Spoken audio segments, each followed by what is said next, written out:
하시니라. 아멘.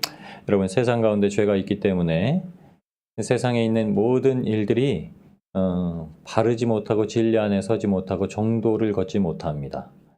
여러분, 세상 가운데 죄가 있기 때문에 병이 있고, 그래서 온전한 것을 막는 겁니다. 여러분, 병들면은 하나님께서 이루려고 하시는 일도 못합니다. 그러니까 세상 가운데 재앙이 벌어집니다. 나라가 무너집니다. 그런데 그 가운데서도 소망이 생겨요. 특히 우리나라는 어떤 나라입니까? 우리나라 역사가 아주 장구하다고 스스로도 자부심 갖고 살고 있지만, 그 역사를 보면은 대한민국이 이루어지기까지 외세 침략을 받고, 그럼에도 불구하고 삼국시대를 지나서 고려를 겪고 조선을 겪고 대한민국이 되어서 해방되고 또 전쟁을 치르고, 그러면서도 하나님께서 끝까지 지금까지 세워둔 나라입니다. 하나님께서 삶을 옮겨서 건지시더라도 하나님께서 약속하신 말씀이 있었기 때문에 견딜 수 있었던 거죠. 근데 오늘 이렇게 하나님께서 말씀하십니다. 좋고 나쁜 것, 좋은 무화과가 있고 나쁜 무화과가 있고, 좋은 것은 하나님께서 어떻게 하신다고 그러죠? 하나님께서 좋은 무화과를 보여주신 것 같이 이스라엘 백성들을 그렇게 보셨을 때 내가 좋게 여기겠다고 말씀하신 겁니다. 그럼 예레미야에게 보여주신 게 좋은 게 있고 나쁜 게 있다라는 겁니다. 근데 나쁜 거에만 이렇게 표현을 하세요. 아주 악한 무화과는 먹기에 부적합하다는 거예요. 먹을 수가 없는 거라고 얘기를 합니다. 음식이기 때문에 당연히 먹을 거를 전제합니다. 근데 하나님께서 보시기에 좋은 것은 취하시고 보시기에 나쁜 것은, 그렇게 네가 보기에, 사람이 보기에도 그러한 것처럼 이스라엘 백성들을 어떻게 하게 하시냐면 유리하게 하신다고 하셨습니다. 세상에 처음 죄가 들어온 이후에 그 세상에 있는 죄를 제어하지 못했을 때 유리하게 하셨습니다.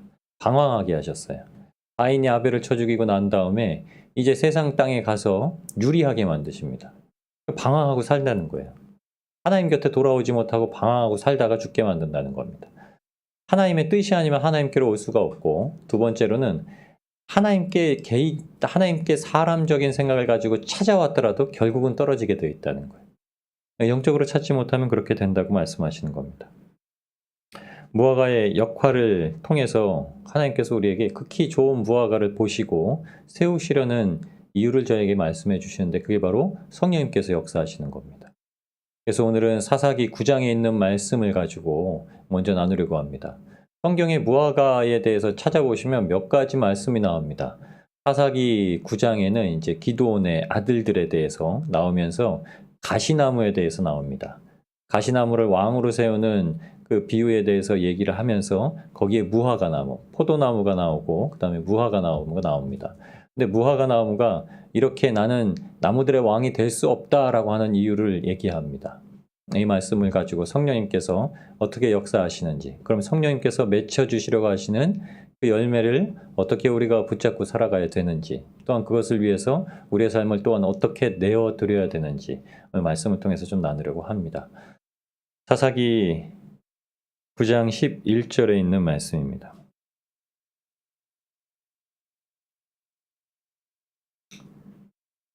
저희 함께 읽겠습니다. 무화과 나무가 그들에게 이르되 나의 단 것, 나의 아름다운 실과를 내가 어찌 버리고 가서 나무들 위에 요동하리요 한지라. 무화과 나무가 이렇게 만든다는 겁니다. 여러분, 성령님께서 내시는 단 것, 꿀송이와 같이 단 것, 그리고 성령님께서 맺혀주시는 아름다운 실과, 이게 하나님께서 이제 바벨론으로 포로 잡혀가는 자들에게 맺혀주실 거라는 겁니다. 근데 어떻게 맺혀주냐? 포로로 잡혀간 가운데서 70년만 참으면 된다는 거예요. 여러분, 저와 여러분이 인생에 하나님 앞에 생명을 받아서 인생길 살아가는데 인생만 하나님 앞에 잘 붙들려서 견디면 하나님께서 그 열매를 맺혀주신다는 겁니다. 하나님께서 보시기에 아름다운 것, 하나님께서 보시기에 달콤한 것, 이게 뭐냐면 하나님께서 받으시기에 원하는 것들을 가지고 맺혀주신다고 말씀하십니다. 좋은 것과 나쁜 것은 오늘 말씀해 보면 이미 다 준비되어 있습니다. 이미 다 좋은 것이 한 광주리가 있고 나쁜 것이 한 광주리가 있습니다. 근데 말씀을 받은 자가 좋은 광주리입니다. 여러분, 말씀을 받은 자, 선지자들이 여러 선지자가 있는데 예레미야는 이렇게 얘기합니다. 그 중에서 하나님의 참 뜻을 분명한 말씀을 가지고 네옴이라고 제가 말씀드렸죠. 하나님의 신탁, 하나님의 온전한 계시를 가지고 말하는 선지자가 있고 하나는 자기 마음에 생각나는 것들을 가지고 말하던 거짓 선지자들이 있다라고 하는 겁니다. 그 둘의 비교는 이렇습니다. 하나님의 말씀을 가지고 있는 건 좋은 무화과고 하나님의 말씀을 갖고 있지 않은 건 나쁜 무화과라고 말씀하시는 거예요. 좋은 무화과를 가진 거는 하나님의 말씀을 선포하는 대로 그 말씀에 순종하는 겁니다. 순종하니까는 바벨론에게 끌려가서 살아낼 수가 있는 거예요. 그리고 좋은 것은 어떻게 한다고 마시죠? 보기에도 좋다고 하시죠. 극히 좋은 무화과는 보기에도 좋고 악한 것은 먹을 수 없다. 악한 것을 먹을 수 없는 이유는 극히 악하여서 먹을 수 없다는 거예요. 나쁘다는 겁니다. 나빠서 못 먹는다는 거예요. 포로 시기에 하나님께서 가장 원하신 게 공평과 정의를 행하시는 거였죠. 그 공평과 정의를 행하도록 예레미야 선지자가 활동하는 시기에 있던 왕들에게 계속 선포를 했습니다. 왕들에 대해서 한번 다시금 정리하고 갈까요? 어떻게 할까요? 왕들의 연대와 포로에 대해서 다시 한번 정리를 하고 갈까요? 그냥 갈까요? 정리하고 가면은 이제 오늘 말씀이 제대로 못 끝나고 이제 시간 내에 종료를 해야 되고요. 네, 11개 때 보실까요? 네, 그럼 안 보여드립니다. 네. 예레미야 21장 9절에서 12절 말씀에 예레미야가 그 왕들에 대해서 선포한 말씀, 백성들에 대해서 선포한 말씀이 무엇이었냐면 공평과 정의를 행하라는 겁니다. 예레미야 21장 9절에서 12절까지 말씀에도 이렇습니다. 바벨론 왕의 손에 붙임이 된 것 그 이유는 복을 위함이 아니고 화를 위함이라. 근데 그 화가 무엇이냐면 공평과 정의를 행하지 않은 거죠. 그러니까는 공평과 정의를 행하라고 예레미야 선지자를 통해서 계속 이야기를 합니다. 근데도 악행을 주저하지 못하고 악행을 막지 못하고 악행을 제어하지 못하죠. 예레미야 22장에도 똑같은 말씀을 하셨습니다. 여호와께서 이같이 말씀하시되 너희가 공평과 정의를 행하여 압박자의 손에서 건지고 고아와 과부를 압박하거나 학대하지 말며 무죄한 피를 흘리지 말라. 이게 주님께서 말씀하시는 목적입니다. 근데 이렇게 말씀하시죠. 너희가 참으로 이 말을 준행하면, 이 말에 순종하면 다윗의 위, 다윗의 위에 대해서 말씀하십니다. 왕위가 이어지게 되겠다. 그러나 듣지 아니하면 이 집이 황무하리라. 이렇게 말씀하십니다. 그럼 다윗의 위가 무엇이냐? 다윗의 위는 하나님께서 이사야 선지자를 통해서 말씀해 주신 것인데 이사야 9장 6절에서 7절 말씀에 다윗의 위를 통해서 보여주시는 것은 나라를 굳게 세우고 지금 이후로 영원토록 공평과 정의로 그것을 보존하실 것. 근데 그게 누구에게서 났냐? 한 악이라고 예수 그리스도에 대해서 말씀합니다. 그래서 만군의 여호와의 열심. 여러분 이 말 뜻이 그겁니다. 예수 그리스도께서 성육신하신 사건이 하나님의 열심으로 이루어진 건데 그것이 무엇 때문에 이루어졌냐? 하나님이 세상을 어떻게 하신다고 했죠? 이처럼 사랑하셔서 그것 때문에 주셨다고 하는 거예요. 근데 자금 이후로 예수 그리스도께서 왕이 되신 이후로 영원히 공평과 정의로 그것을 보존하신다는 겁니다. 이 말씀은 예수 그리스도를 믿는 자마다 예수 그리스도 안에 들어간 자마다 어떻게 된다고 하시는 거죠. 새 사람이 된 자마다 그 이후로는 예수님께서 그 삶에서 완전히 공평과 정의를 행하신다고 말씀하신 겁니다. 저와 여러분의 삶에서 하나님께서 공평과 정의를 행하시고 있기 때문에 저희가 천국을 믿는 믿음이 더욱더 장성하고 그 믿음을 가지고 생활할 수 있다고 하는 거예요. 그 믿음을 가지고 소망을 가지고 천국을 바라보면서 살아갈 수 있다고 말씀하시는 겁니다. 그래서 여호와 앞에 드려질 것들이 생긴다는 거예요. 오전에도 말씀드렸듯이 오늘 본문 말씀에 1절 말씀은 이렇게 되어 있죠. 여호와의 전 앞에, 그러니까 하나님의 성전 앞에 이렇게 나오는데 이걸 어떻게 보시면 하나님의 얼굴, 있는 성전 이렇게 보시면 돼요. 왜냐하면 전 앞이라고 쓰인 말씀이 파님이라고 말씀드렸습니다. 여호와께서 그 얼굴을 우리에게 향하셔서 복을 주신다는 민수기 6장의 말씀, 그 얼굴이라고 뜻이 쓰인 파님을 여기서는 이 앞이라는 뜻으로 해석해서 썼습니다. 근데 이 말씀을 자세히 보면 이렇게 성전이 존재하는 이유는 하나님께서 거기 계시다는 겁니다. 분명한 목적 한 가지, 그리고 분명한 전제 조건 한 가지는 성전에는 반드시 하나님이 계시다는 거예요. 솔로몬의 성전이 세워졌을 때 이게 영원토록 변치 않고 약속하신다는 말씀이었습니다. 그런데 솔로몬이 범죄를 한 이후로는 이 약속이 파기가 돼요. 아무리 성전을 향해서 기도해도 되질 않습니다. 그리고 2대 성전, 스룹바벨의 성전이 세워지고, 그리고 3대 성전, 예수님께서 공생의 사역을 하실 때 헤롯 성전이 세워졌고, 이것들도 그러니까는 성전의 역할을 감당하지 못한 겁니다. 그렇기 때문에 또 회파되고 무너지고 또 짓고 무너지고. 그럼 그것이 무엇으로 성취되었냐? 예수님께서 뭐라고 말씀하시죠? 성전된 자기 육체를 가르쳐서 46년 동안 지은 성전이 무너질 것, 그리고 3일 만에 다시 세우실 것이라고 약속의 말씀 주셨습니다. 성전은 예수 그리스도란 말이죠. 사도 바울이 고린도전서 3장에 우리를 성전으로 이렇게 표현한 이유는 갈라디아서 2장하고 3장에 있는 말씀 때문에 그렇습니다. 사도 바울이 가지고 있던 신앙에 대한, 복음에 대한 확실한 것이 무엇이었냐면, 나는 주님과 함께 못 박히고 주님과 함께 부활했다. 나는 주님과 함께 못 박히고 주님과 함께 장사되었고 주님과 함께 부활해서 산다. 그게 무엇이냐면 날마다 주님과 동행하여 산다는 겁니다. 성령님의 교통하심이 있었다는 거예요.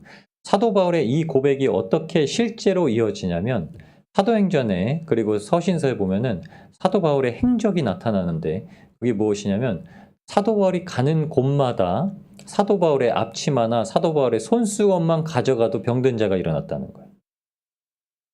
사도 바울이 의도한 게 아니라는 겁니다. 근데 사도 바울이 고백을 하고 있었다는 거예요. 성령님을 받은 거를 알고 그것을 늘 고백하고 살았기 때문에 그 역사가 일어났다는 겁니다. 왜냐하면 그 당시에는 의료진이 별로 없었기 때문에, 의사라는 직분은 있었지만, 의사라는 그 직업이 있었지만 그게 그렇게 보편적인 건 아닙니다. 지금처럼 뭐 병원이 많았던 것도 아니고, 누가도 의사였습니다. 누가도 사역을 했죠. 누가는 아마 의술을 베풀었을 겁니다. 그러나 누가가 할 수 있는 의술에도 제한이 있었을 겁니다. 그러나 사도 바울한테는 그 제한이 없었다는 거예요. 그렇다고 해서 사도 바울이 누구라도 병든 자마다 다 일으켰다는 뜻은 아닙니다. 그건 하나님께서 택한 자, 하나님께서 그 가운데서 치료하실 자, 하나님께서 그 가운데서 살리실 자. 그래서 베드로도 살리는 사건을 기록하신 것이, 사도 바울도 살리는 사건을 기록하신 것이 무엇이냐면, 그들의 믿음이 무엇이었냐면 거기에 숨이 아직 붙어 있다고 그러는 거예요. 거기에 숨이 아직 붙어 있기 때문에 그가 죽지 않았다라고 선포할 수 있었던 겁니다. 그럼 성령님께서 역사하시는 그 말씀이 바로 무엇이었냐면, 이 광주리, 무화과가 놓인 광주리가 하나님 앞에 놓여 있다라는 거예요. 하나님 앞에 드려진 것들은 여러분 하나님이 그걸 다 드시나요? 제사 드리면 귀신이 다 먹는다고 하잖아요. 귀신이 다 먹는다고 하는데 또 사람이 밥 말아 먹어요.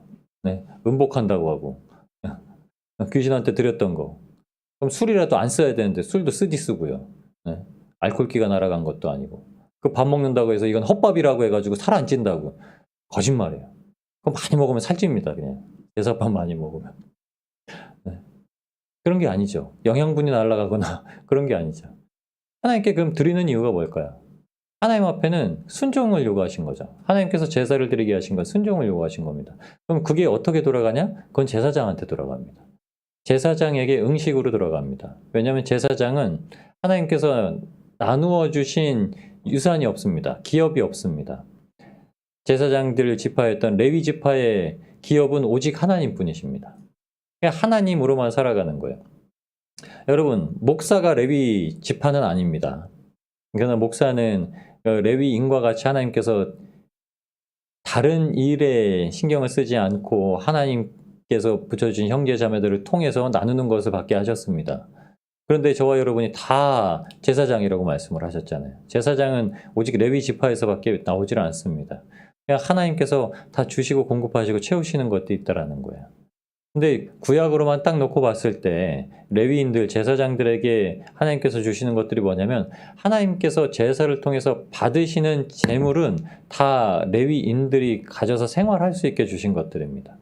그럼 이것을 무엇이라고 성경에는 표현했냐면 응식이라고 표현을 했습니다. 응식. 신명기 18장 1절에서 3절 말씀입니다. 레위 사람 제사장과 레위의 온 지파는 이스라엘 중에 분깃도 없고 기업도 없을지니 그들은 여호와의 화제물과 기업을 먹을 것이라. 그들이 그 형제 중에 기업이 없을 것은 그들에 대하여 말씀하심 같이 여호와께서 그들의 기업이 되심이니라. 여호와께서 그들의 기업이 되셨기 때문에 제사장이 백성에게서 받을 응식은 이러하니 곧 그 드리는 제물의 우양은 물론이고 그 앞 넓적다리와 두 볼과 위라 이것을 제사장에게 줄 것이요. 아멘. 이렇게 했습니다. 제사장에게 주는 것이 응식이 되었다고. 제사장들이 먹어야 되는 음식물이 하나님 앞에 드려진 것이 되었다고 얘기를 하는 겁니다. 오늘 이렇게 하나님께서 드린 것, 하나님 앞에 드렸던 이 광줄에 있는 무화과 이게 과연 무엇이냐? 제사장들에게 주신 응식이라는 거예요. 여러분 왕 같은 제사장들에게 주신 응식이라고 하는 겁니다. 그러니까 좋은 것들도 예비되어 있고 악한 것들도 예비되어 있다는 거예요. 그러니까 좋은 것을 먹는 자들은 어떻게 한다고 말씀하신 거죠? 이와 같이 보시겠다는 거예요. 그러면 좋은 것에 대한 비유는 하나님께서 그냥 바벨론으로 잡혀가게 하시는 겁니다. 그러니까 그 말씀에 순종하는 자예요. 강압적이건 강압적이지 않건 간에 순종하고 가는 거예요. 그러니까 끌려갔을 때 도망치지 않은 겁니다. 이게 왜 강압적이고 강압적이지 않건 끌려갔다라고 제가 말씀을 드리냐면 시드기야 같은 경우는 강압적으로 끌려가야 되는데 도망을 간 거예요. 그래서 어떻게 되냐면 두 눈이 뽑히고 그 아들들이 그 눈앞에서 죽음을 당하고 두 눈이 뽑힌 가운데 결박돼서 결국엔 잡혀갑니다. 완전히 만신창이가 돼서 잡혀간다고 말씀하신 거예요. 악한 것의 표현은 먹을 수 없다고 하신 거죠. 악한 것은 먹을 수 없다는 거예요. 여러분 악한 것은 하나님께서 택한 자들이 절대 먹을 수가 없는 겁니다. 하나님께서 택한 자들이 절대 받아 먹을 수가 없는 거예요. 그 이유가 이제 나옵니다. 왜냐하면 하나님께서 택한 자들이 성령께서 주시는 참된 말씀을 받아서 먹고 살아가야 되는 이유는 하나님께서 우리를 통해서 삶을 통해서 예수 그리스도의 이름을 증거하고 복음을 나누게 하시고 영광을 받으시기 위해서 그 삶을 준비하셨기 때문입니다. 하나님께서 말씀하신 악한 것이 무엇이냐면 예레미야 23장 27절 말씀입니다. 바로 앞절에 하나님께서 그 악한 것, 저희가 항상 악한 것을 기억하는 건 예레미야 2장에 있는 말씀이죠. 생수의 근원 대신 여호와를 버린 것과 터진 웅덩이를 스스로 판 것, 이 두 가지가 악한 것이라고 하는데 예레미야 23장 27절에 선지자들에 대해서는 그 악한 것을 무엇이라고 표현하셨냐면 그 열조가 바알로 인하여서 내 이름을 잊어버린 것 같이 내 백성으로 내 이름을 잊게 하려 함이로다. 거짓된 하나님의 말씀을 받았는데 그 하나님의 말씀을 받았다고 거짓되게 말하고 행동하고 백성에게 전하는 이유는 바알로 인해서 음행하는 사건을 통해서 하나님의 말씀하신 것을 다 잊어버리게 했던 그 당시 광야의 이스라엘과 똑같은 행동이었다고 하는 거예요. 여러분 바알이라는 건 아시죠? 바알은 이제 풍요의 신입니다. 비의 신이라고 하죠. 천둥의 신이라고도 하고요. 그러니까 농사를 지으려면 바알 신한테 제사를 지내야 돼요. 이게 이방 족속들의 풍습이었습니다. 근데 이게 이 바알 신이 얼마나 유명한 신이었냐면 다니엘서에 보면 이제 벨드사살이라고 다니엘 이름을 바꾸는데 거기에 벨이라는 뜻이 바로 바알이라는 뜻이에요. 벨이라는 뜻도. 그러니까 바벨론에서조차도 통용되는 신의 이름이었다고 하는 겁니다. 굉장하죠. 하나님께서 정말 싫어하시는 한 가지가 계시는데 유일하신 하나님 외에 다른 신을 섬기는 겁니다. 목석이나 어떤 모양도 만들지 말라고 하신 거죠. 그런데 그것을 가지고 이스라엘 백성들, 그 중에 하나님의 또 말씀을 받아야 되는 선지자들과 제사장들이 그렇게 하고 있었다는 거예요. 그러니까 하나님께서 보시기에 어떻게 하죠? 악하다고. 그러니까 자기들이 항상 평안하다고 얘기했으니까 절대 포로로 끌려가면 안 되는 겁니다. 내가 가지고 있던 그 거짓된 생각들과 사람이 가지고 있던 생각들을 주장하고 관철하기 위해서는 그것을 끝까지 밀어붙여야 되는 거예요. 그래서 하나님께서 마음을 강팍하게 두셨다는 거예요. 그런데 하나님께서 역사하시기 위해서 마음을 강팍하게 두셨다는 겁니다. 성령님께서는 우리 마음 가운데 감동을 주시면 어떻게 하시냐면 그래서 순종할 수 있게 만드세요. 하나님의 감동은 순종할 수 있게 만드시는데 이 사람의 욕심과 정욕은 무엇을 만드냐면 늘 불순종한 거예요. 늘 불평이 나오고 늘 원망이 나오고. 여러분, 우리의 삶에서 불평과 원망과 불순종이 나온다는 것은 여러분 이스라엘 백성들이 광야에서 어떻게 지내왔는지를 다시 한번 곰곰이 말씀 가운데 보셔야 됩니다. 그리고 거기서 우리한테 말씀하시는 내 마음의 완악함과 내 마음의 불순종과 내 마음의 불평과 원망이 있음을 거기서 고스란히 보셔야 돼요. 그리고 그 사람들의 말로가 어떻게 되는지도 보셔야 됩니다. 우리는 거기서 자유롭다라는 게 아니에요. 성경은 분명히 우리에게 거울로 보여주셨다는 겁니다. 우리에게 일어날 일들을 거울로 미리 보여주시고 그 일을 당하지 말도록 보여주셨다는 거예요. 성경은 지금 우리가 살아가고 있는 지혜입니다. 성경은 여러분, 저와 여러분이 성경을 믿은 지가 이렇게 좀 되셨잖아요. 몇십 년이 되신 분들도 있고, 우리나라에 이제 기독교가 신앙이 예수 그리스도를 믿는 이 구원의 신앙이 들어온 지도 벌써 100년이 넘었습니다. 그러면 예수님의 그 구원의 말씀, 그 율법의 말씀에서는 더 멀어졌고, 진짜 주님께서 다시 오실 파루시아, 주님 다시 오실 그날, 재림의 그날, 마라나타, 어서 오시옵소서라고 하는 그 신앙의 고백은 점점 더 가까워집니다. 율법에서는 멀어지고 복음에서는 가까워져야 되는데 신앙이 어떻냐? 율법에는 점점 가깝고 복음에서는 점점 멀어져 있는 거예요. 아직도 우리의 신앙이 어디에 가 있냐면은 광야에 가 있는 겁니다. 저는 예레미야 말씀을 보면서 두 가지를 하나님께서 말씀하시는 거를 계속 기억이 남는데, 첫 번째는 더 이상 출애굽에 대해서 관심 갖지 말라는 거예요. 출애굽기는 믿지 아니하는 자들이 어떻게 믿음으로 와야 되는지를 보여주는 겁니다. 그러니까 출애굽을 시키신 이후에 율법을 제정하십니다. 율법을 제정하신 이후에야 이제 하나님의 약속이 법적으로 계약서에 도장을 찍은 겁니다. 그런데 그 이후에는 도장 찍힌 이 계약서를 가지고 하나님께서 무엇을 하시냐? 출바벨론을 시키시는 겁니다. 그래서 이때까지도 사람들의 마음이 돌이키지 않으면 어떻게 되냐면 계약이 완전히 파기가 되는 겁니다. 유대인들과의 계약이 완전히 파기가 되는 겁니다. 여러분, 마지막에 그들은 하나님께서 먼저 택하신 선민이고 롤모델로 모든 이방 족속을 구원하시기 위해서 붙드신 민족이기 때문에 마지막에 하나님께서 일하셔서 그들 중에 하나님께서 택하신 자들을 다 건지시겠다고 요한계시록에 말씀하고 있는 거예요. 근데 이것은 우리가 생각하고 있는 육체적인 것으로 이스라엘 안에 들어가서 거기서 복음을 전해서 거기서 어떤 회심의 역사가 나오고 개종의 역사가 나와서 이루어지는 것들이 아닙니다.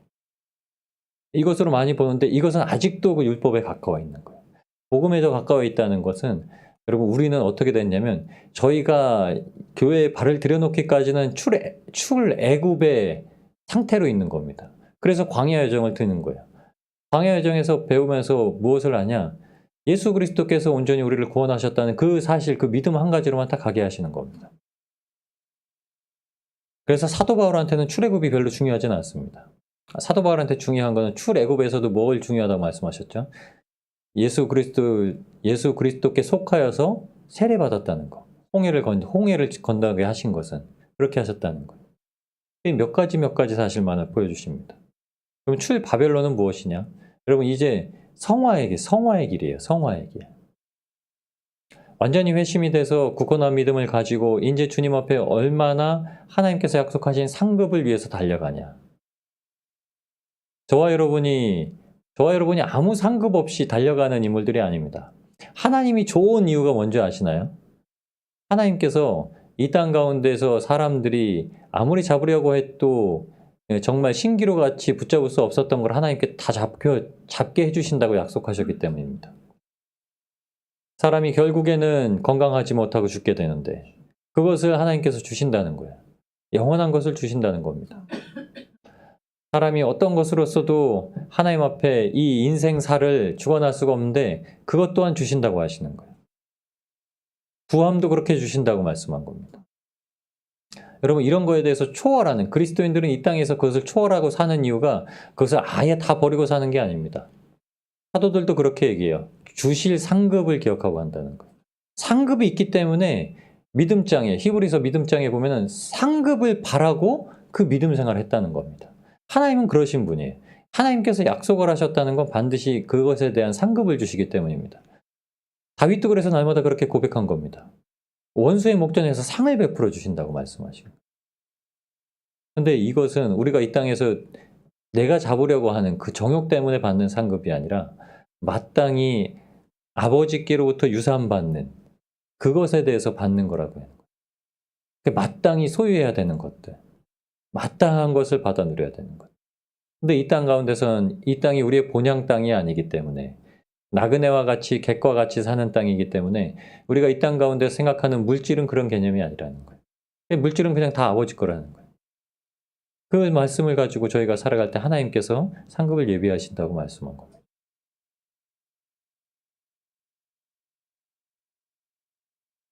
선지자들과 제사장들이 했던 것들이 그 악이 바로 하나님의 이름을 잊게 만드는 것.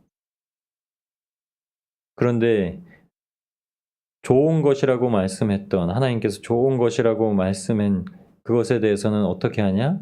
사람들이 진리의 성실함으로 그 말을 받는다고 이렇게 얘기합니다. 예레미야 23장 27절에는 그들이 서로, 거짓 선지자들은 몽사를 얘기하지만 여기 28절에는 하나님의 말씀을 받은 자들은 성실함, 그냥 진리로 받아들인다고 말씀하신 겁니다. 여러분, 그래서 우리가 요한복음 8장 44절에 있는 말씀을 여기서 한번 이렇게 살펴보셔야 되는데요. 이렇게 얘기합니다. 진리가 그 속에 없으므로 진리에 서지 못하고. 여러분, 진리를 가지고 있는데 진리를 행했다 안 했다 하는 게 아닙니다. 진리를 행하지 못하는 이유는 진리가 없기 때문에 못한다는 거예요. 갈라디아서 5장에 있는 성령의 열매를 이름으로는 아는데, 문자로는 아는데 그 열매를 행할 수 있는 능력이 내 안에 없기 때문에 그것이 발현되지 않는다고 하는 거예요. 사람은 진리가 없으면 진리를 낼 수 없다는 거예요. 여러분, 사람이 밥을 먹지 않았는데 탄수화물을 섭취할 수가 없다는 거예요. 사람이 고기를 안 먹었는데 단백질을 섭취할 수가 없다는 겁니다. 그건 거짓말이에요. 아, 내가 배부르다 한다고 그 사람이 배가 부르거나 영양분을 섭취한 게 아닙니다. 그 말씀하시는 거예요. 주님은 진리가 그 속에 있으면 진리가 나오게끔 되어 있고, 진리가 그 속에 없으니까 이렇게 얘기하는 거예요. 거짓을 말할 때 어떻게 하냐면 그것을 자기 것으로 말한다는 거예요. 왜냐하면 그게 진리가 없을 때는 진리가 차 있어야 되는 그 자리를 무엇이 차고 있냐면 거짓이 차고 있기 때문입니다. 여러분, 예수님께서 귀신을 쫓아내시고 그 집을 소재해 주신 비유의 말씀을 하시잖아요. 집은 텅 비어 있는 상태가 될 수 없습니다. 그러니까 우리의 마음은 텅 되어 있는 상태가 있을 수 없는 거예요. 그러니까 우리의 마음은 항상 제가 말씀드렸죠. 성령의 영향을 받거나, 저희는 피동적 존재라고요. 저희가 이렇게 살아 움직이고 행동할 수 있는 것들은 항상 어떤 영적인 영향을 받아서만 그렇게 할 수가 있는데, 그게 한편에는 성령님의 역사를 통해서 역사하는 게 있고, 한편에는 악령, 그러니까 마귀에게 영향을 받아서 그렇게 행동하는 게 있다라고 하는 겁니다. 그러니까 성령님이 안 계셔서 진리가 없다면 여기에 무엇이 있냐? 항상 거짓이 이렇게 차고 있다라는 거예요. 그런데 한 켠 한 켠에다 진리를 붙여주시는 겁니다. 그래서 말씀과 기도로 거룩하여진다라는 말씀은 그 말씀과 기도를 자꾸 채울 때마다 하나님께서 주시는 그 영향력, 성령님께서 우리에게 행사하시는 영향력이 커진다고 하는 거예요. 그래서 성령의 열매를 맺힐 때는 그렇게 한다는 겁니다. 성령의 열매 맺힐 때는 그것이 사랑하지 못하는 것, 미워하는 것보다 사랑이라는 것이 더 커져 버려야 그것을 싸워서 이기고 점령해 버린다는 거예요. 저와 여러분이 사랑은 아마 조금 갖고 있습니다. 사랑은 조금 갖고 있는데 그 미움을 점령하지 못하면 어떻게 되냐면 사랑하는 것보다 미워하는 것이 크기 때문에 미워 보이는 거예요. 사랑이 없는 건 아닙니다. 근데 사랑보다 더 미움이 크기 때문에 그런 거예요. 그렇지 않습니까? 부모가 애를 낳는데 애가 사랑스럽지 않겠습니까? 근데 애가 미워 보일 때가 있어요. 그럼 미운 게 사랑보다 더 커버려서 그런 거예요. 어떤 한 영역에서 그렇게 커버렸기 때문입니다. 기쁨도 마땅히 기뻐하는 마음이 있는데 슬픔이 잠식하는 이유는 슬퍼할 것들이 내 생각을 더욱더 강하게 잡아버리고 있기 때문이에요. 잘 참을 수 있는데 못 참고 그냥 확 올라와 버려서 내질러 버리는 이유가 뭐냐면 잘 참을 수 있는 것들이 있는데 내질러 버리려고 하는 그 내 안에 있는 욕망이 더 커서 그냥 잠식해 버리는 거예요. 근데 하나님께서 그래서 이렇게 말씀하시는 겁니다. 그래서 하나님의 말씀을 성실함으로 받는 자, 성실함으로 받았던 그 선지자들은 그것으로 말미암아 하나님께서 이끄시는 대로 한다라고 하는 거예요. 좋은 무화과의 이유가 그래서 이렇게 나온 겁니다. 요한복음 15장 1절에서 5절 말씀이에요. 주님께서 하신 말씀입니다. 나는 참 포도나무요. 예수님께서 포도나무라고 말씀하셨고 내 아버지는 농부라. 하나님은 농부라고 말씀하셨습니다. 하나님은 끊임없이 일하고 계시고 예수님께서는 가지를 통해서 열매를 맺을 수 있게 하신다는 거죠. 그래서 이렇게 표현하시는 겁니다. 내게 있어서 과실을 맺지 아니하는 가지는, 여러분 이게 뭐냐면 비정상입니다. 비정상. 예수님이란 나무에 붙어 있는데 그 열매를 맺지 못하는 가지는 비정상이라는 거예요. 그러니까 이건 있을 수 없는 일입니다. 있을 수가 없는 일이기 때문에 주님께서 뭐 하시냐면 이를 제해버리시고 잘라버리시고 과실을 맺는 가지, 이 당연한 가지는 뭐냐면 더 과실을 맺게 하려. 한번 그 가지에서 열매가 하나가 맺혔다면 안 된다. 그럼 열매를 2개 맺게 하시는데 그 열매를 2개 맺게 하시려는 이유가 뭔지 아시나요? 가지를 잘라버리는 겁니다. 가지를 잘라버리는 거. 여러분 가지를 잘라야 그 가지로 가야 될 양분을 열매 맺는 가지로 다 보내신다는 뜻이에요. 그러니까 더 맺는 거예요.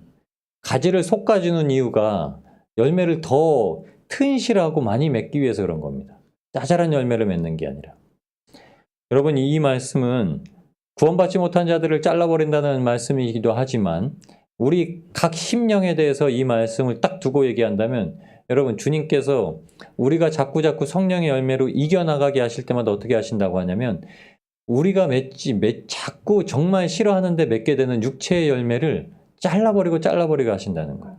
그건 사람이 할 수 있는 일이 아니라 하나님께서 역사해 주셔서 그렇게 한다는 겁니다. 그런데 이것을 무엇이라고 말씀하시냐면 3절에 아주 쉽게 얘기하십니다. 너희는 내가 일러준 말로 이미 깨끗하였다는 거예요. 우리에게 주신 성경의 말씀으로 말미암아 이미 깨끗하게 됐다는 겁니다. 이미 가지가 잘라졌다는 걸 알고 열매 맺지 못하는 그 육체의 가지를 잘라버리셨다는 걸 알고 더 열매 맺게 하시려는 걸 무엇으로 이미 알았냐면 말씀으로 이미 알았다고 하시는 거예요. 그래서 예수님께서 말씀합니다. 내 안에 거하라. 내 안에 거하라. 내 안에 거하면 주님 안에 들어와 살려고 하면 주님께서도 우리 안에 거하시리라. 그래서 가지가 포도나무에 붙어 있지 아니하면 절로, 스스로죠. 스스로 과실을 맺을 수 없음 같이 너희도 내 안에 있지 아니하면 그러하리라. 나는 포도나무요. 한 번 더 하십니다. 나는 포도나무요. 우리는 가지니. 가지가 예수님 안에, 예수님께서 우리 안에 있으면 이 사람은 과실을 많이 맺나니 나를 떠나서는 너희가 아무것도 할 수 없습니다. 여러분 예수님을 떠나서는 아무런 열매를 맺을 수가 없다는 거예요. 그러면 저와 여러분이 과연 그 좋은 무화과의 열매를 맺히고 있나라는 것은 저희가 보실 수 있다는 거예요. 남은 보실 필요 없습니다. 남은 좋은 열매를 맺는 나쁜 열매를 맺는지 제가 말씀드리잖아요. 사람이 보기에 좋은 열매인지 나쁜 열매인지는 사람은 볼 수가 없습니다. 사람이 도덕적이게 보이기에는 좋은 거를 맺어 보이는 것 같은데 이건 사람이 판단할 수 없다고요. 하나님께서 보시는 기준, 하나님께서 중심을 보시고 열매를 확인하시는 건 다르다는 거예요. 아무리 사람이 좋은 열매라고 생각이 됐어도 하나님께서 보시기에 좋은 열매가 있다는 거예요. 왜냐하면 말씀대로 맺지 않은 열매는 좋은 열매가 아니라는 거예요. 주여 주여 귀신을 쫓아낸 자에게도 네가 누구냐라고 물어보신다는 거예요. 주여 주여 하는 자마다 다 천국 갈 게 아니라는 거예요.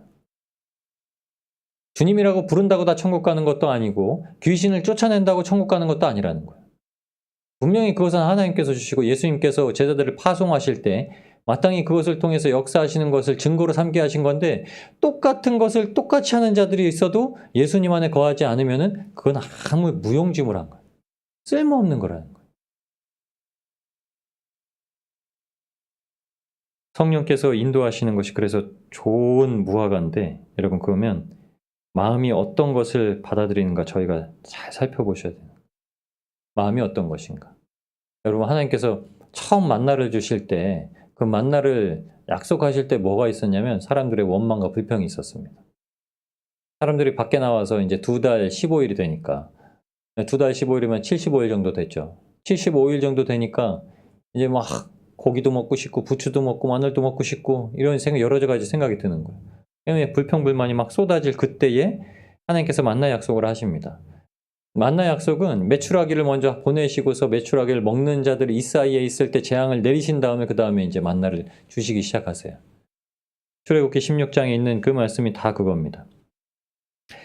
그때에 여호와께서 모세에게 이르시되 이제 하늘에서 양식을 비같이 내려주실 것인데 백성이 나가서 일용할 것을 날마다 거두라. 근데 이 날마다 거두는 게 무엇이냐면 여러분 말씀 왜 날마다 보셔야 되는지 아세요? 여기서 하나님께서 이렇게 말씀하십니다. 날마다라고 하는 건 뭐죠? 날마다는 6일 동안만 거두는 겁니다. 일주일 내내가 아니라 6일에는 2배를 거두는 거예요. 그러니까 6일째에는 2배. 근데 이같이 하는 것이 하나님의 율법을 준행하는지 시험하는 것. 하나님 시험하신다는 겁니다. 내가 늘 말씀을 붙들고 말씀을 가지고 살아가고 있는가 하는 것을 가지고 하나님께서 시험하신다는 것. 그래서 사람이 감당할 시험만 주신다고 하셨죠. 사람이 감당할 시험을 주시는 건 누구한테 감당할 시험을 주신다고요? 매일 6일 동안 일주일치 양식을 거두는 자들. 그들은 사람이 감당할 시험만 받는 거예요. 근데 그 양식을 못 거두면 어떡하겠습니까? 감당 못할 시험이 오는 거예요. 말씀이 없으니까 내 능력이 돼야 될 말씀이 없으니까 감당 못할 시험이 오는 겁니다. 출애굽기 16장 19절 20절에 이렇게 얘기합니다. 그것은 그날 아침에 걷어서 다음날 아침까지 남겨두지 말라. 왜냐하면 아침에 두면 뭐가 생기냐면 벌레가 생기고 냄새가 나는 이게 뭡니까? 악한 무화과 나무. 이게 아침까지 왜 두었죠? 불순종이. 하나님의 말씀에 불순종했기 때문에 그 악한 무화과랑 같이 똑같은 상태가 되면 먹을 수가 없는 상태가 되어버렸다는 거예요. 23절 24절에 이렇게 얘기합니다. 근데 여호와의 말씀이 이렇게 말합니다. 내일은 휴식이니 내일은 안식일이죠. 거룩한 안식일. 거룩한 안식일을 위해서 2배를 주신 것은 그 아침까지 간수해도 여러분 냄새가 나지 않고 벌레도 생기지 않더라. 안식일의 주인이 누구라고 말씀하셨죠? 예수님께서 안식일의 주인이라고 말씀하셨죠. 주님을 받아들이고 말씀을 받아들이면 그것을 어떻게 한다고요? 그것은 못 먹는 게 아니라 하나님의 약속의 날이 지나도 먹을 수 있는 거. 그러니까 둘째 날이 돼도 먹을 수 있는 거라고 말씀하신 거. 성령님께서 어떤 분으로 오셨다고 우리한테 말씀하셨습니다. 예수님께서는 보혜사 성령님을 또 다른 보혜사 성령님을 보내주실 것인데 보혜사 성령님이 오실 때에는 예수 그리스도께서 말씀하신 모든 것들을 생각나서 깨닫게 해주신다고 말씀합니다. 그것을 깨닫게 해주신다고 말씀하신 겁니다. 우리를 구원받은 자로서 살아가는 데 있어서 그 말씀을 가지고 그 하루를 살아낼 수 있도록 그 말씀을 깨닫게 해주신다고 말씀하신 거예요.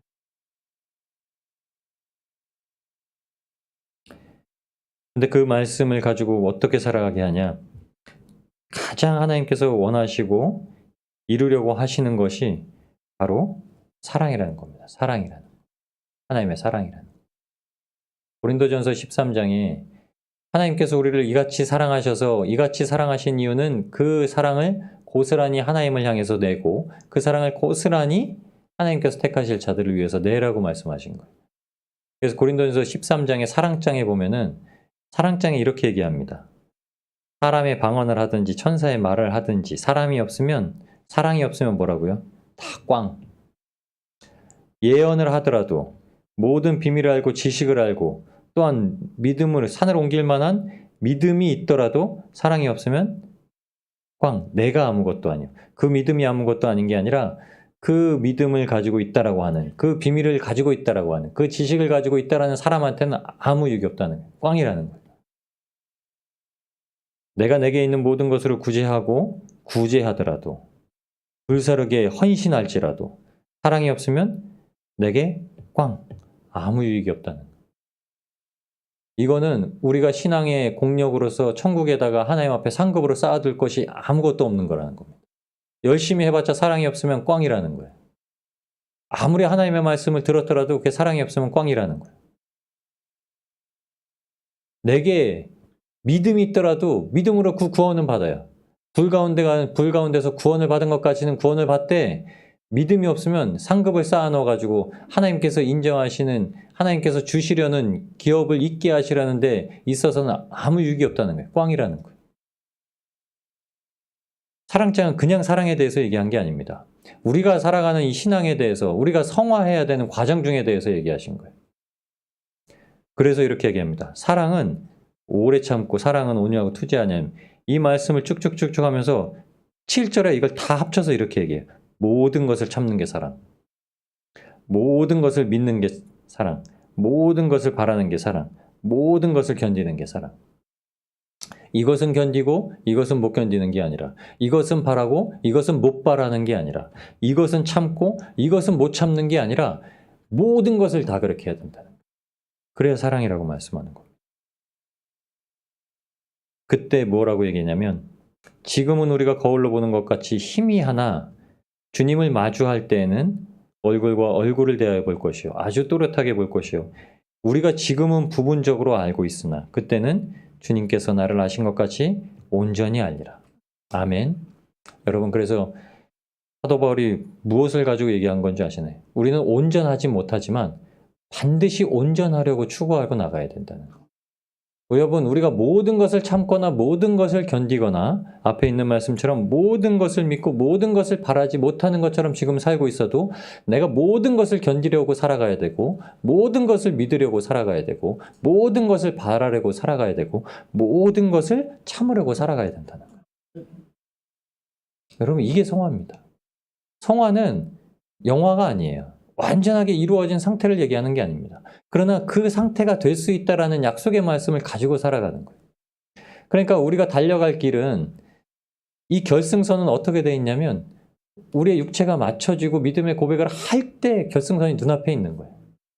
결승선은 사람마다 다 똑같이 100m가 정해진 게 아닙니다. 하나님께서 그 믿음을 보시고 하나님께서 결승선을 옮기시는 거예요. 표대도 우리는 표대를 예수 그리스도에게 딱 세워두고 가지만 우리가 도달하지 못할 때에는 예수님께서 그 표대의 자리를 옮기시는 거예요. 그게 주님께서 다 하시는 겁니다.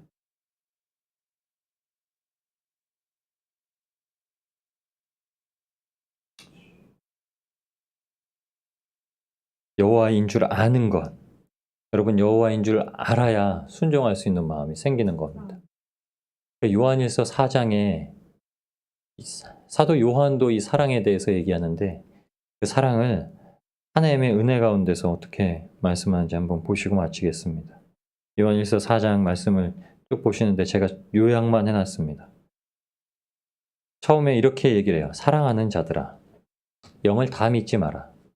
영이라고 하는 건 어떤 성령의 역사다, 계시다라고 하는 건 다 믿을 수 있는 건 아니다. 왜냐하면 성령이 있고 악령이 있다라는 거예요. 하나님의 참된 말씀을 전할 수도 있고 하나님의 참된 말씀을 교묘하게 전할 수도 있다라는 거예요. 그러니까 어떻게 되냐? 분별해야 된다는 거예요. 그러니까 항상 말씀으로 깨어 있어야, 성령님께 의지하고 기도해야만 그걸 분별할 수 있다는 겁니다. 오직 영들이 하나님께 속하였나 시험하라. 하나님께 속하였나. 하나님께 속하였는 건 뭐죠? 여러분, 저희가 아까도 사랑장에서 보신 거죠. 모든 것을 견디고 모든 것을 참고 모든 것을 바라고 그렇게 할 수 있는, 그 사랑이 없으면 아무것도 아니다라는 걸 기준으로 삼고 있어야 된다라는 걸 사도 요한도 얘기하는 겁니다. 우리가 하나님께 속하였으니 하나님을 아는 자는 우리의 말을 듣고 하나님께 속하지 아니한 자는 우리의 말을 듣지 아니하나니. 여기서 이때는 이제 이단들이 나왔기 때문에 이 말을 가지고 경계를 시킨 겁니다. 그래서 진리의 영, 미혹의 영, 이렇게 얘기한 거지. 여러분, 다시금 율법으로 돌아가게 하려는, 아니면 말씀 외에 직통계시로서 전해주려고 하는 영지주의 사상들이 들어와 있어서 직통계시를 받았다는 거예요. 그러니까 금가루가 막 떨어진다는 거예요. 금리벌로 바뀐다는 거예요. 이 물병을 가지고 안수하면은 이 사람의 죄가 사해진다는 거예요. 여기서 유튜브에 그런 거 나옵니다. 박혁이라는 자가 그렇게 계시받았다고 아프리카 쪽에 가서 그렇게 사역을 해요. 그 이단입니다. 거짓말이에요. 유튜브도 잘 보셔야 됩니다. 그래서 여러분, 사람에게 직통 계시를 주는 건 말씀을 벗어난 건 없어요. 물병을 가지고 그 물병을 대는 자마다 하나님 앞에 은혜를 받았고 목사가 될 수 있다고 얘기하는 거예요. 말도 안 되는 겁니다. 말도 안 되는 거를 무슨 영상에서 보여지는 넘어짐의 역사가 있고 회심했다라고 하는 고백하는 역사가 있으니까 그 사람들이 믿는다는 거예요. 왜 믿는 거죠? 분별이 안 되기 때문에 믿는 거예요. 분별이 안 되기 때문에 믿는 겁니다. 왜 믿냐면 말씀을 안 보기 때문에 믿는 거예요. 기록된 말씀이 무엇을 의미하는지 모르기 때문에 믿는 겁니다. 우리가 서로 사랑하자. 성경은 이렇게 얘기합니다. 내가 지금 있는 자리에서 하나님의 사랑을 가지고 오직 예수 그리스도의 복음을 전하고 우리가 참고 우리가 십자가에 똑같이 못 박혔다는 것을 가지고 우리가 빛과 소금으로서 증거하라고 얘기합니다. 사도 바울이 일부러 귀신을 쫓아내는 역사를 행하지 않습니다. 사도 바울의 목적은 단 한 가지입니다. 예수 그리스도께서 우리를 살리기 위해서, 우리를 구원하고 영원한 천국에 보내시기 위해서 하나님 스스로 본체를 가지시고 이 땅 가운데 성육신하셔서 육신을 가지고 내려오셔서 십자가에 못 박히고 죽으신 지 3일 만에 부활하셔서 제자들에게 나타나셔서 모든 행할 일을 알려주시고 성령을 주시고 승천하셨다는 겁니다. 그리고 다시 오실 거라는 거예요. 사도 바울이 전하고자 한 건 딱 이겁니다. 근데 성령님의 역사는 사도 바울의 복음을 위해서 그렇게 역사한 겁니다.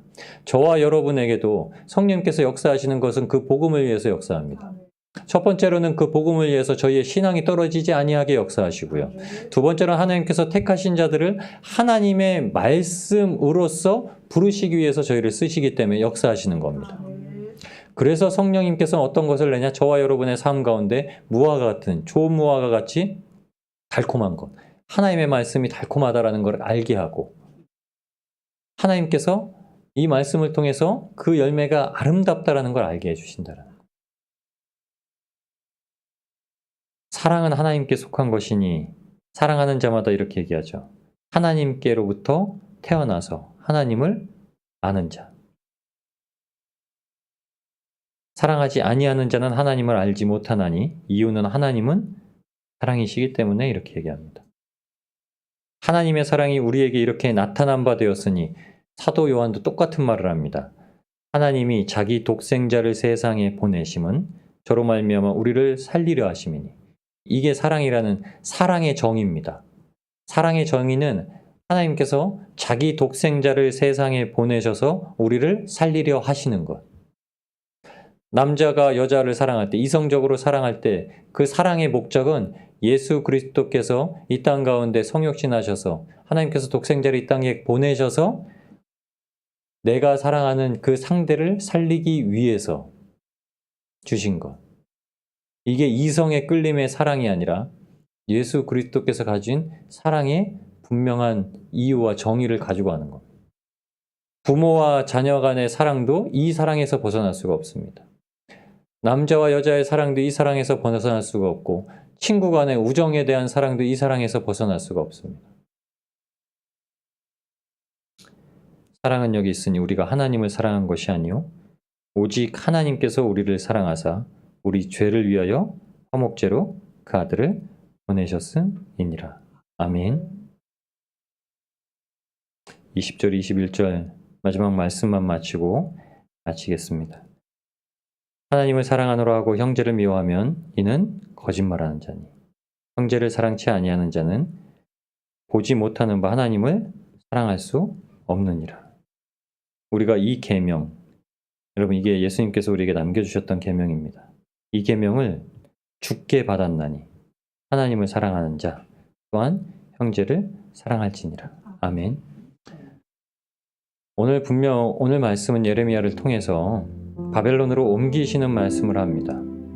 근데 그 바벨론으로 옮기신 자리에서 형제들에게 무엇을 배우게 하기를 원하시냐면 사랑하는 겁니다. 그래서 공평과 정의를 시행하는 것을 알게 하시는 거죠.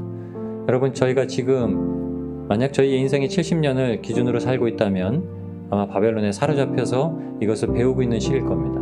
저희의 생활은 아마도 출애굽에서 광야의 생활이 아니라 이제는 한 단계 주님 앞에 나아가서 바벨론에서 바벨론 시키시려는 하나님의 계획을 가지고 성화의 길을 걸어가고 있는 겁니다. 이때 저희가 할 수 있는 것은 아무것도 없습니다. 주님께서 행하신 모든 걸로 말미암아 저희가 죄의 사함을 받았고, 저희가 의롭지 못함에도 불구하고 의롭다 칭함을 받았고, 하나님의 관계가 회복될 수 없는 그 관계가 회복되어서 천국을 소망하는 유업 얻을 자로 섰습니다. 여러분, 순종할 수 있는 자는 그 무엇에 순종하냐면 완전하게 순종하는 길로 나아가는 겁니다. 하나님의 말씀이라면 가기도 하고 서기도 하고, 때로는 후진할 수도 있어야 되고, 때로는 우리가 원하지 않는 길조차도 갈 수 있어야 됩니다. 이것이 하나님께서 바벨론에 보내신 이유입니다. 바벨론에서 다니엘이 어떻게 섬겼는지, 그 친구들이 어떻게 섬겼는지 그것을 통해서, 또한 에스라를 통해서, 느헤미를 통해서 그 신앙의 회복을 어떻게 하게 하시는지 알게 하시는 그 은혜 가운데 있습니다. 여러분,